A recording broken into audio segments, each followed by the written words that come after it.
Bismillahirrahmanirrahim. Assalamualaikum warahmatullahi wabarakatuh. Sebelumnya saya akan perkenalkan nama saya terlebih dahulu. Perkenalkan, nama saya Ja'far Arif Nur Ahmad.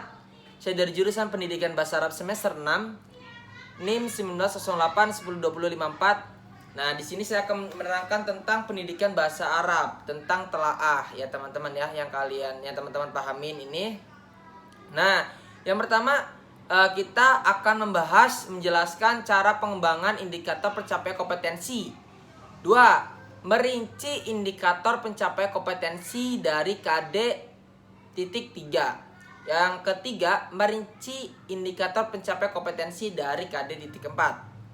Nah, teman-teman, sebelum kita bahas pengertiannya, teman-teman harus menyimak ya, harus mengerti, harus mempelajari, harus membaca terlebih dahulu, biar teman-teman tidak salah paham untuk menanggapi apa yang Ja'far akan terangkan, yang akan Ja'far jelasin pada pagi hari teman-teman. Nah, pengertian indikator. Apa itu indikator? Indikator merupakan suatu perilaku yang dapat diukur atau diobservasi untuk menunjukkan ketercapaian kompetensi dasar tertentu yang menjadi acuan penilaian pada mata pelajaran. Jadi indikator merupakan suatu perilaku, teman-teman. Perilaku murid ya. Murid. Jadi guru itu menilai apa itu perilaku murid. Nah, terhadap di sekolah ataupun di kelas ataupun di luar kelas. Nah, untuk tujuan mencapai kompetensi dasar. Nah, penilaian kita terhadap murid itu ada. Nah, ini pengertian indikator. Ya. Lanjut. Fungsi indikator itu ada sebagian. Nah, yang pertama itu ada sebagian pedoman dalam pengembangan materi pelajaran. Jadi guru itu, teman-teman, harus mengembangkan materi pelajaran yang dia bawa saat dia mengajar.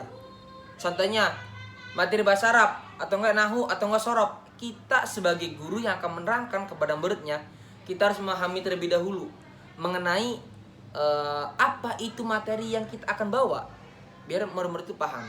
Lanjut. Yang kedua, sebagian pedoman dalam mendeng kegiatan pelajaran.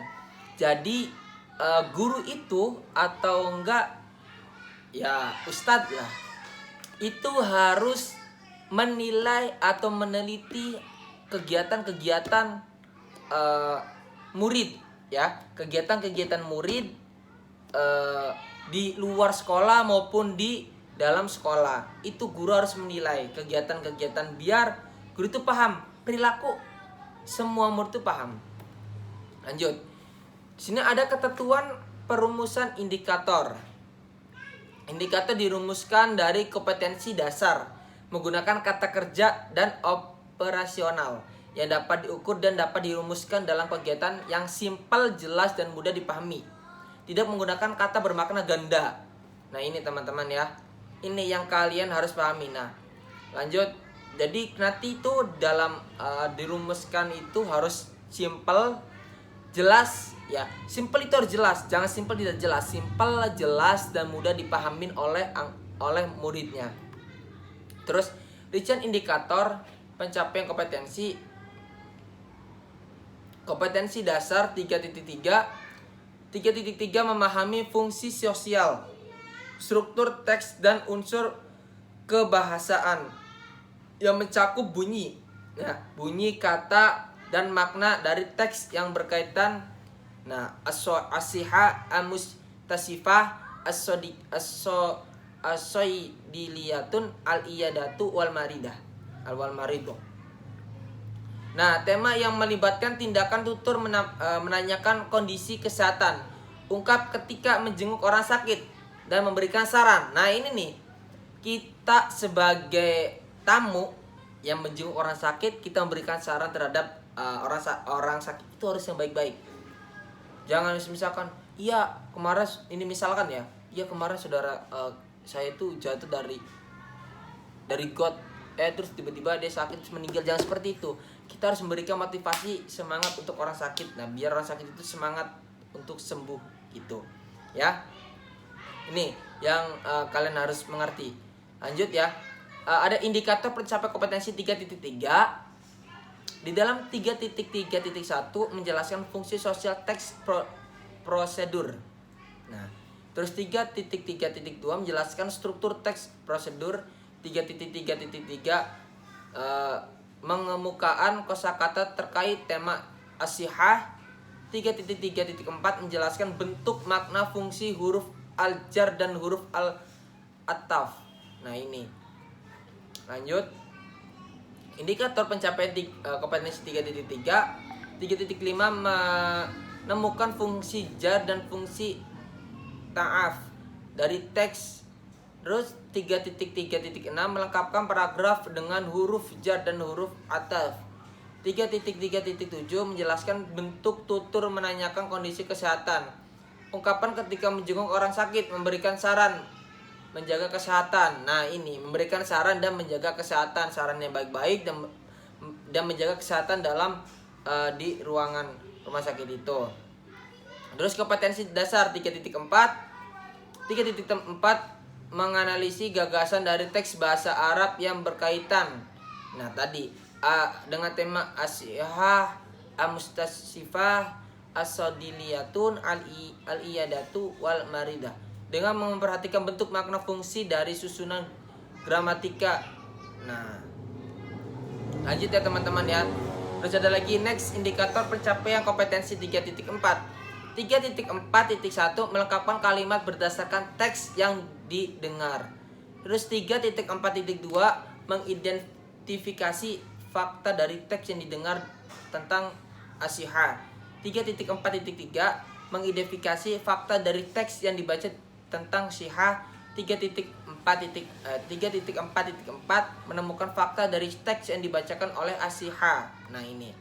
Terus kompetensi dasar 4.3 mendemonstrasikan tindakan tutur, menanyakan kondisi kesehatan, ungkapan ketidakan, menjenguk orang sakit dan memberikan saran, menjaga kesehatan dengan memperhatikan bentuk, makna, dan fungsi dari susunan gramatika. Nah ini ya teman-teman yang teman-teman harus pahamin. Lanjut, next ada indikator pencapaian kompetensi 4.3. 4.3.1 mengulangi bunyi kosakata dan ungkapan dalam teks tentang as-sihah. 4.3.2 melafalkan teks bacaan tentang as-sihah. 4.3.3 menggabungkan kata menjadi ungkapan yang tepat. 4.3.4 menyusun kata menjadi kalimat.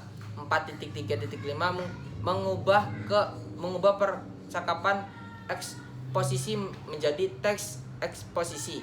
Terus menyusun kata menjadi pragma teks prosedur. Nah di sini ada lagi.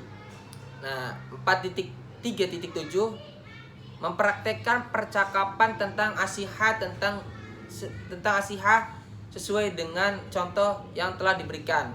Terus 4.3.8 mempraktekkan tindakan tutur dalam mempercapaikan dari gambar yang dipilih dengan as-sihah. 4.3.9 mempraktekkan tindakan tutur dalam teks lisan secara mandiri dari topik yang dipilih tentang as-sihah. Nah, terus di sini juga ada kompetensi dasar 4.4.